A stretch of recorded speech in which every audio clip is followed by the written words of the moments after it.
Did you know that one of the most powerful performances in Hollywood history almost never happened because the actor chosen for the role was a total stranger to movies? That is the secret hiding inside To Kill a Mockingbird, a quiet black and white film that changed the way people think about just childhood and courage. Let's dive in and discover 20 weird and amazing facts about To Kill a Mockingbird. Number 20.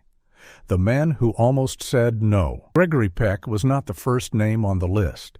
That might be hard to believe today, because when most people think of Atticus Finch, they see Gregory Peck's face, that calm voice, those steady eyes, that quiet strength that made you feel like justice was still possible in the world. But before Peck was even considered, the filmmakers were looking in very different directions.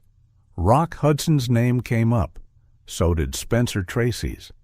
These were big stars, powerful men who could have brought something completely different to the role. Something kept pulling the producers back toward Gregory Peck. When Peck finally read the novel, something happened to him that rarely happens to experienced actors. He did not just like the story. He felt it. He said that reading Harper Lee's words was like reading about his own father. He grew up in a small southern town. He understood what it meant to be a man of principle in a place where principles were not always welcome. He understood the loneliness of doing the right thing when everyone around you was doing the wrong thing. And that understanding, that deep personal connection, is what you see on screen every single time Atticus speaks. The casting team noticed something different when Peck came in. He did not perform the character. He simply became him. There was no showmanship, no big dramatic gestures. A quiet man standing in a room, making you believe every word he said. The director, Robert Mulligan, knew almost immediately it was Atticus. This was the only Atticus that could ever exist. Harper Lee herself confirmed it later. She watched Gregory Peck on set one day, standing in his three-piece suit in the Alabama heat, and she turned to someone nearby and whispered that he was her father, not someone who reminded her of her father, not an actor playing her father. That moment said everything. What could have been a very different film almost missed its soul entirely. One man's yes changed everything. Number 19. Harper Lee cried on set. Harper Lee was not supposed to cry on the first day of filming. She had already been through years of emotion, writing the book, seeing it published, watching it become a sensation, winning the Pulitzer Prize. She thought she had processed all of it. She thought she could walk onto a film set and simply watch professionals bring her story to life with calm, professional detachment. She was wrong. The moment she saw the set for the first time, the fictional town of Macomb, Alabama, recreated on a studio lot in Hollywood, she completely broke down. Production designer Henry Bumstead had worked for months to make the sets feel real and lived in and specific. He had done his research carefully and deeply. He studied old photographs of small southern towns from the 1930s. He found the right kind of wood, the right kind of porches, the right kind of dusty, sleepy streets that made you feel the heat even when you were standing indoors. When Harper Lee walked through those sets for the very first time, she did not see a movie production. She saw her childhood. She saw the town of Monroeville, Alabama, where she had grown up. She saw the streets where she had played as a little girl. She saw the courthouse where her father, a lawyer named Amasa Coleman Lee, had once argued cases. She saw her past, rebuilt from wood and paint and memory, standing right in front of her on a California studio lot. She did not say a word for a long time. She just looked, and then the tears came quietly. Not dramatic crying, just the kind of quiet weeping that happens when something reaches a very deep and very private part of your heart without asking permission. Henry Bumstead heard about her reaction later and said it was the greatest compliment any set designer could ever receive. Not an award, not a review, just a woman crying because she recognized home. What looked like a movie set was actually a time machine. Number 18. The children were real children. This sounds obvious. Of course, the children in the film were real children. But here is what people forget. Real children are not trained actors.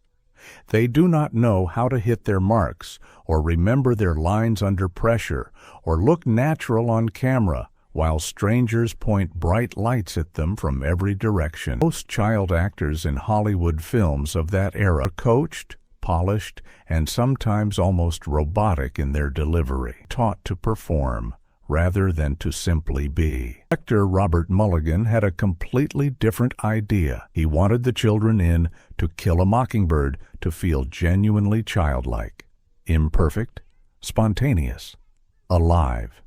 He wanted them to run the way children actually run, talk the way children actually talk, and react the way children actually react when something surprises or frightens them. Mary Badham, who played Scout Finch, was only 9 years old when filming began. She had never acted professionally before.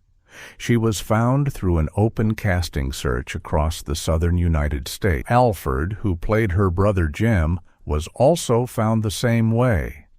Neither of them had formal acting training. Neither of them fully understood what making a Hollywood movie meant. And that is exactly what made them extraordinary. Mulligan spent weeks with both children before filming started, just talking with them, playing games, letting them get comfortable with him and with the camera. He used the word acting. He simply told them to be themselves and let the story happen around them. Mary Badham looked confused or uncertain in a scene.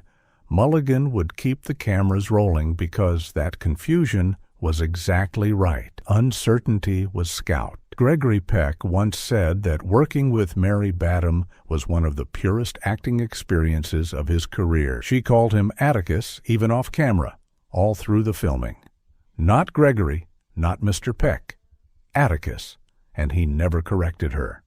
It looked rehearsed, but it was completely real. Number 17. Gregory Peck and Mary Badham stayed friends for life. There is something that will stay with you. The bond between Gregory Peck and Mary Badham did not end when the cameras stopped rolling. It did not fade when the film wrapped and everyone went home. It did not shrink over the years the way many Hollywood relationships do, dissolving into polite, distant memory. It grew. It deepened. It lasted for decades. Mary Badham was 9 years old when she met Gregory Peck. She called him Atticus from the very first week, and he responded to that name with a warmth that was not performance. He was genuinely tender with her. He looked after her on set, the way a real father looks after a real child. He made sure she felt safe. He explained things to her when she was confused. He celebrated her small victories and quietly protected her from the pressures of being on a major Hollywood film set. Filming ended, many people expected that to be the end of the story. But Peck and Badham stayed in each other's lives. They wrote letters. They called each other. They attended events together when their paths crossed. He grew up, but she never stopped being Scout to him, and he never stopped being Atticus to her. Gregory Peck died in 2003. Mary Badham spoke at his memorial service. She did not speak as a fellow actor remembering a colleague. She spoke as a daughter remembering a father. The emotion in her voice was not performed. It was earned over more than 40 years of real friendship and real love. She said that Gregory Peck taught her more about kindness and dignity than almost anyone else in her life. She said he was the kind of man Atticus Finch only pretended to be. He was the real thing. That was not acting. That was a life. Number 16. The Mockingbird had a hidden meaning. Everyone who has seen the film or read the book knows that killing a mockingbird is wrong. Atticus tells his children that early and clearly. Mockingbirds do nothing but make music, he says. They bring joy. They cause no harm. Killing them is a sin. It is one of the most memorable pieces of wisdom in all of American literature. But what many viewers miss is that the mockingbird in the story is not just a bird. It is a symbol woven through every scene, every character, every quiet moment of the film.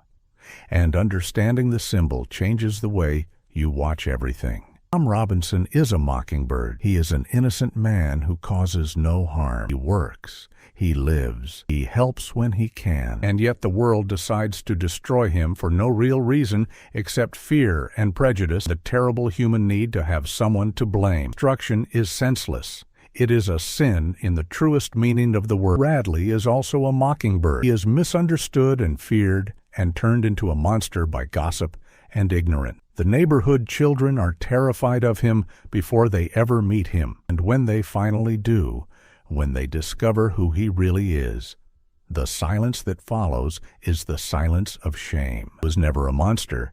He was just a quiet soul who needed protection, not persecution. The title of the film asks a question that it never fully answers out loud. Who is killing the mockingbird? The answer is uncomfortable. It is not one villain. It is a community. It is silence. It is looking away. It is letting wrong things happen because speaking up feels too dangerous. The bird in the title never appears on screen, but you feel it everywhere. That invisible presence was the whole point. Number 14. Robert Duvall made his screen debut. Here, there is a moment near the end of To Kill a Mockingbird that stops your heart. Boo Radley steps out of the shadows and into the light for the first time. He is pale and blinking and terrified and gentle all at once. He has been hidden for so long, and now here he is, just a man, just a quiet and damaged and kind man who has been living in darkness while the rest of the world lived in daylight. The actor behind that moment was Robert Duvall, and this was his very first film role. Today, Robert Duvall is considered one of the greatest actors in the history of American cinema. He has played gangsters and generals and country singers and broken fathers and everything in between. He has won Academy Awards. He has been celebrated for decades. His name on a film poster means something serious and significant. But in 1962, he was nobody. He was a young actor from the theater world who had barely any film experience. He was cast as Boo Radley not because of his reputation, but because of something the filmmakers saw in him. A quality of stillness, of contained emotion, of depth beneath silence. Duvall prepared for the role in an extraordinary way. He spent weeks avoiding sunlight. He stayed indoors as much as possible. He wanted his skin to have the genuine pallor of someone who rarely went out. He wanted his eyes to have the sensitivity of someone unaccustomed to bright light. He wanted Boo Radley's physical reality to be true, not just theatrical. He finally appeared on screen. The effect was stunning. He said almost nothing. He did not need to. His presence said everything. A great career began in silence, in shadows, in a single, unforgettable scene. Number 13. The black and white choice was deliberate. By 1962, most Hollywood films were made in color. Color was the future. Color meant modernity and spectacle, and the kind of visual excitement that kept audiences coming to theaters instead of staying home with their television. Choosing to make a film in black and white in 1962 was not a technical limitation. It was a decision, and it was absolutely the right one. Director Robert Mulligan and cinematographer Russell Harlan made the choice together early in production, and they made it for a very specific reason. The story was set in the 1930s during the Great Depression. That era had a particular visual quality in the public imagination. The gray and dusty and hard-edged look of documentary photographs from those years. Adding color would have made the world feel too bright, too safe, too comfortable. Black and white made it feel true. There was another reason, deeper and more metaphorical. The story is fundamentally about seeing clearly, about stripping away comfortable illusions and looking at the world as it actually is. Black and white photography does something to images that color cannot do. It removes distraction. It forces you to look at shapes and faces and light and shadow with a clarity that feels almost ruthless. You cannot hide in black and white. Everything is exposed. The shadows in the film are extraordinary. Watch the scene where Scout and Jem approach the Radley house at night. The shadows fall across their faces in ways that make them look small and brave and afraid all at once. That is not accident. That is art. Russell Harlan knew exactly what he was doing with every frame of light. Color might have made it prettier, but black and white made it on. Number 12. The screenplay writer cried. When she finished, Horton Foote was the screenwriter chosen to adapt Harper Lee's novel for the film. This was a task that intimidated most people in Hollywood who thought about it. The novel was deeply loved. It was already considered a masterpiece. Foote was a playwright from Texas. He understood Southern voices. He understood the particular rhythm of the way people in the American South spoke to each other, the indirectness, the politeness that sometimes masked cruelty, the storytelling that went around and around before landing on its point. He understood these things not from research but from life. He spent months working on the script, finding ways to compress a rich and layered novel into a film that could run for 2 hours without losing its soul. He made painful decisions about what to leave out. Subplots disappeared. Supporting characters were reduced or removed. Entire threads of narrative had to be trimmed or simplified. But he never lost the center of it. Atticus, Scout, Jem, the summer, the trial, the lesson. Foote finished the final draft of the screenplay and read it back to himself for the last time. He cried. He said he felt like he had both honored and betrayed the book at the same time. Honored it by trying to be faithful to its heart, and betrayed it by reducing something vast and complex to something smaller and more manageable. He won the Academy Award for Best Adapted Screenplay. He accepted it quietly, with the same understated emotion he brought to everything. The words on the page felt simple. The journey to find them was not. Number 10, Gregory Peck won the Oscar but almost skipped the ceremony. Gregory Peck won the Academy Award for Best Actor for his performance as Atticus Finch. It was one of the most celebrated Oscar victories of that entire decade. The audience at the ceremony applauded with genuine warmth and genuine feeling. It was not a polite industry applause. It was the sound of a room full of people recognizing something true. But Peck almost did not go.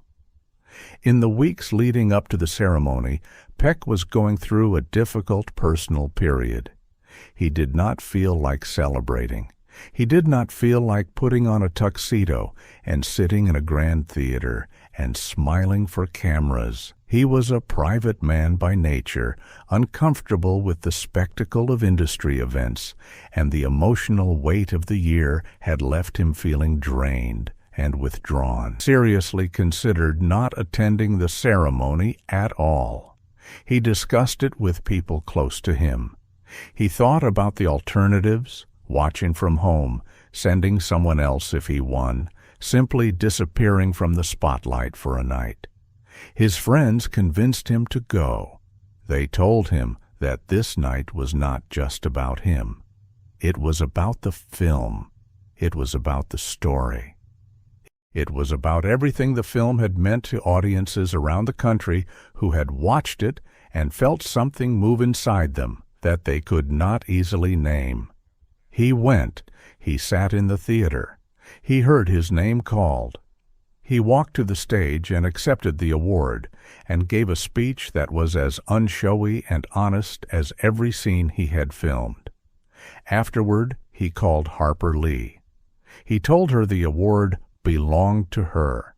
He almost missed the moment, but the moment needed him. Number 8. The film almost had a different director. Robert Mulligan directed To Kill a Mockingbird with such sensitivity and quiet intelligence that it is almost impossible to imagine anyone else making it. But he was not the first director approached for the project. Several names were considered before Mulligan came into the picture, and the choices being discussed would have produced a very different kind of film. Some early conversations included directors whose styles were more dramatic, more visually spectacular, more interested in sweeping cinematics than in quiet human moments. Films directed by these men might have been technically impressive. They might have been more conventionally exciting. But they would not have been the film that exists today, patient and still and deeply attentive to the small gestures that tell the truth about people. Mulligan came from television, which some in Hollywood considered a limitation. Television directing in that era was considered a lesser craft, faster, cheaper, less artistically serious than feature film work. Some at the studio were uncertain whether he had the experience and vision for a project of this magnitude. Producer Alan Pakula, who was Mulligan's longtime creative partner, fought for him. Pakula believed that Mulligan's television background was not a weakness, but a strength. It had taught him how to work quickly and efficiently. It had taught him how to get honest performances from actors under time pressure. And most importantly, it had given him a deep understanding of how to tell intimate stories, stories that lived in faces and voices rather than in landscapes and spectacle. Mulligan's instinct throughout production was always the same. Get out of the way of the truth. Do not decorate it. Do not dramatize it unnecessarily. Just let it breathe. The quietest choice made the loudest film. Number 7. The tire scene was not in the script. There's a scene early in the film where Scout climbs into an old tire, and her brother Jem gives it a push, and the tire rolls, picking up speed, carrying her down the street and through the neighborhood until it comes to rest against the fence of the Radley house. Scout tumbles out, dazed and laughing and slightly frightened. She looks up and realizes where she is. The laughter stops. It is a perfect scene. It captures childhood perfectly, the joy and the recklessness and the sudden cold arrival of something that feels like danger. But here is the thing. That scene was not fully scripted in the way most people assume. The basic action was planned. But what made it work, the specific way Mary Badham laughed as she rolled, the specific way she scrambled out of the tire and froze when she saw the Radley fence, the look on her face as the laughter disappeared. None of that was directed. None of that was coached. Robert Mulligan simply let it happen. He had designed the scene to give Mary Badham room to respond naturally. He was not telling her what her face should do or what her body should feel. He was just putting her in a tire on a street and letting childhood do the rest. Badham later said she did not entirely understand during filming why the Radley house was supposed to be scary. She was just a child playing. And because she was just a child playing, the moment when the fear arrived, when the Radley house registered in her child's mind, was completely genuine. Mulligan filmed it all and used almost every second of it. Looked like a scripted moment, was a child being a child, and that was everything. Number 6. The costumes told a hidden story. Costume designer Rosemary Odell did something remarkable with the clothing in this film that most audiences never consciously notice, but everyone feels. Costumes were not simply period-accurate dressing, carefully designed to tell a story about class, dignity, and the quiet ways that poverty and wealth expressed themselves in a small southern town in the 1930s. Atticus Finch always wears his three-piece suit, even in the heat of an Alabama summer, even when he is sitting on the porch at the end of a long day. The suit never comes off, never loosens, never becomes casual. And this was a deliberate choice. The suit was Atticus's commitment to his values made visible. It was the uniform of a man who believed that dignity required effort, even when no one was watching. Scout, by contrast, wears overalls almost constantly. Not dressed as a proper little girl of the era should be dressed. The black characters in the film are dressed with particular care and respect. In the courtroom scene, the community attending Tom Robinson's trial from the segregated balcony is dressed in their best clothes. This was historically accurate and emotionally significant. Attending a trial in the South during that era was, for black families, an act of dignity and presence. Coming dressed well was a form of resistance. Odell understood this and honored it. None of this was accidental.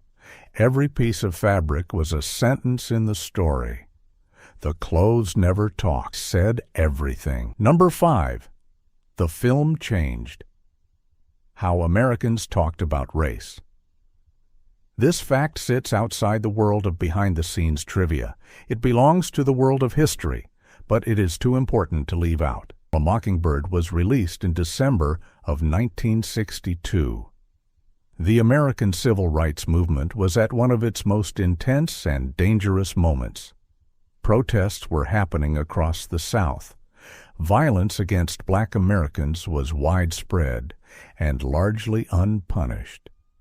The legal system, the very system that Atticus Finch tried to work within and honor, was being used as a weapon against people who simply wanted equal rights under the law. Into this moment, a film arrived that showed a white lawyer standing up in a Southern courtroom and telling the truth about race and justice in clear, simple, undeniable language. And the film showed what happened to him for doing so. Jury did not listen. Tom Robinson died anyway. The system failed completely and visibly. But Atticus kept going. He did not give up on the law even after the law failed him. He kept showing up. He kept believing that children could be taught to see clearly and act rightly, even in a world that seemed determined to make them see wrongly and act cowardly. The film was shown to communities across the country. It was discussed in schools and churches and community centers. Civil rights leaders cited it in speeches. Teachers used it in classrooms to open conversations that were otherwise almost impossible to start. Gregory Peck received thousands of letters from people who said the film had changed something in them, changed how they saw their neighbors, changed how they thought about fairness, changed what they were willing to speak out about. One film did not end racism, but it moved the conversation in ways that ripple even today. Number 4.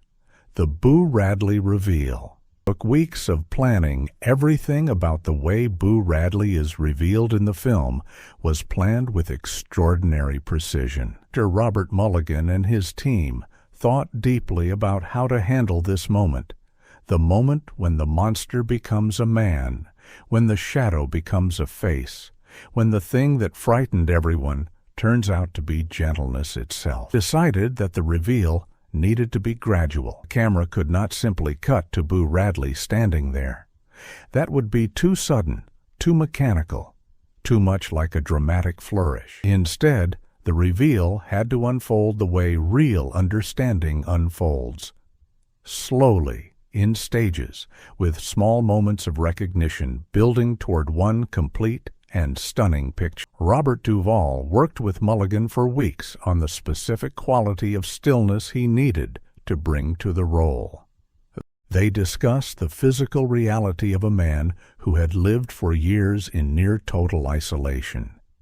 They talked about how such a man would move, carefully, tentatively, like someone relearning how to exist in a world they had been absent from. They talked about where Boo would look and where he would not look, and why. The scene where Boo finally stands in the light, pale and blinking, looking at Scout with a gentleness so pure it almost hurts to watch. That scene was filmed multiple times from multiple angles. Duvall never changed what he was doing. His stillness was absolute. His tenderness was absolute. He simply stood there and was Boo Radley, and that was more than enough. Mary Badham's reaction in the scene was real. She had not spent much time with Duvall during production. When she saw him fully in character, fully present, her response was genuine childhood wonder. The monster was always a man. It just took patience to show it. Number 3. The novel's darker elements were carefully handled. Harper Lee's novel contains content that was genuinely dangerous territory for a Hollywood film in 1962. Racial violence, sexual assault, the brutal mechanics of systemic injustice. A legal system designed to protect whiteness at the expense of truth. These were not comfortable subjects in American cinema of that era. Studios were nervous. Distributors were cautious. Some theaters in the American South refused to show the film at all. The filmmakers had to make careful decisions about how to address these elements without either sanitizing them into meaninglessness or presenting them in ways that would cause the film to be pulled from distribution entirely. Horton Foote's screenplay handled the rape allegation at the center of the trial with quiet, serious dignity. It did not sensationalize. It did not use the subject for shock. It presented Tom Robinson's situation with calm clarity, the evidence, the logic, the obvious truth, and let the jury's verdict do the real work of showing how the system was rigged. The racial violence in the story is mostly implied rather than shown. Menace builds slowly and quietly until the final confrontation, which is filmed in shadow and confusion and frightened childhood terror rather than explicit brutality. The choice to keep things in darkness was not squeamishness, it was craft. What the imagination fills in is always more disturbing than what the camera shows. The film was rated for general audiences. It played in theaters around the country, and it spoke honestly about things that most American films of that period refused to acknowledge existed. What it could not show directly, it showed in faces. What it could not say aloud, it said in silence. The truth found a way through every wall. Number 2. Henry Bumstead's research was extraordinary production designer. Bumstead is one of the unsung heroes of To Kill a Mockingbird. The film's visual world, the streets, the houses, the courthouse, the interiors, the spaces where childhood happens and justice fails. All of it came from his imagination and his research and his extraordinary skill at building a world from almost nothing. Bumstead spent months before production began doing field work in the American South. He drove through small Alabama towns. He photographed houses and courthouses and stores and yards.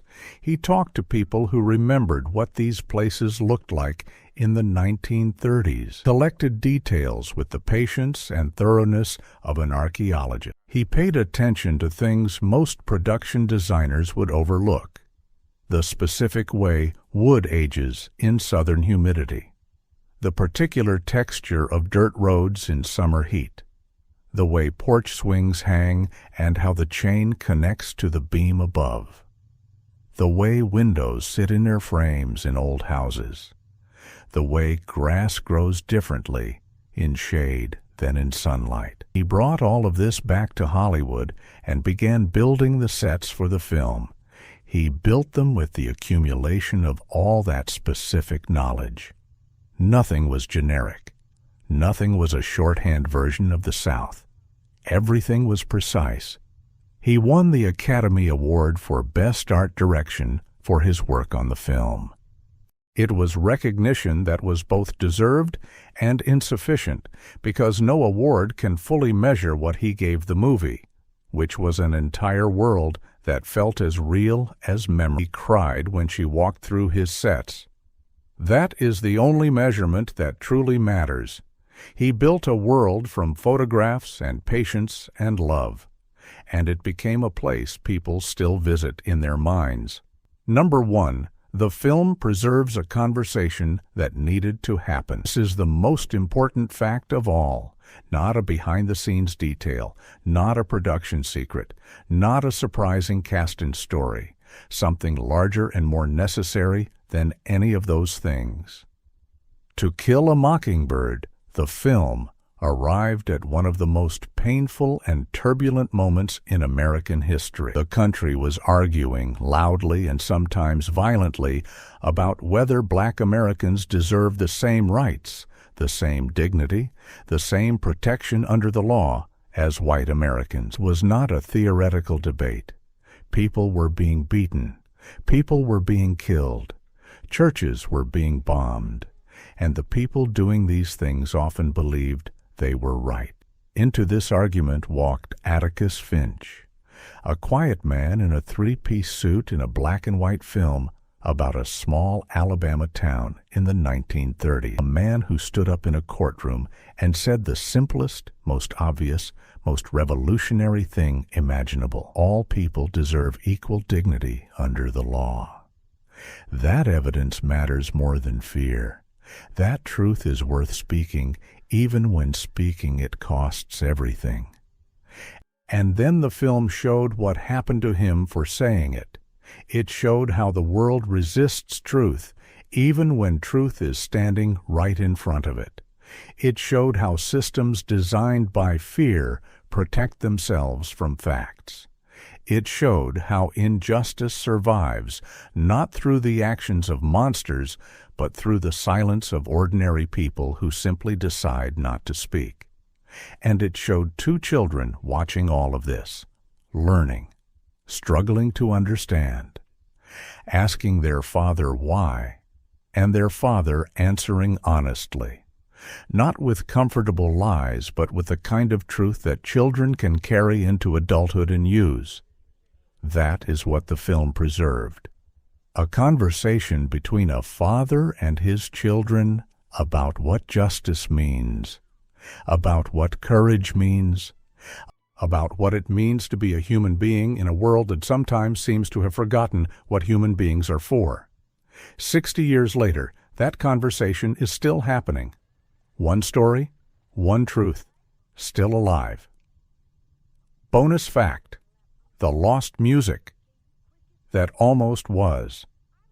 There is a story about the music of To Kill a Mockingbird that most people never hear. The composer Elmer Bernstein created the film's score, and what he produced was one of the most quietly beautiful pieces of music in the history of Hollywood cinema. The main theme, delicate and childlike and slightly melancholy, played on a piano with the gentleness of someone pressing keys with one finger, is instantly recognizable. It sounds like childhood. It sounds like memory. It sounds like the feeling of knowing that something beautiful is also fragile. But what almost no one knows is that Bernstein's original approach to the score was quite different from what ended up in the film. In his early drafts, Bernstein was thinking about a more traditionally dramatic score, bigger orchestration, more conventional emotional cueing, the kind of music that tells audiences how to feel at each moment. He brought his early sketches to Robert Mulligan, who listened carefully, and then said something that completely changed the direction of the work. Mulligan told him that the film did not need music that explained itself. It needed music that remembered. That single word, remembered, redirected Bernstein's entire approach. He stripped everything back. He thought about what memory sounds like. He thought about childhood, specifically the way adults remember childhood, which is not always with pure happiness, but with a complex mix of warmth and sadness and wonder and the knowledge that something is gone that will never come back.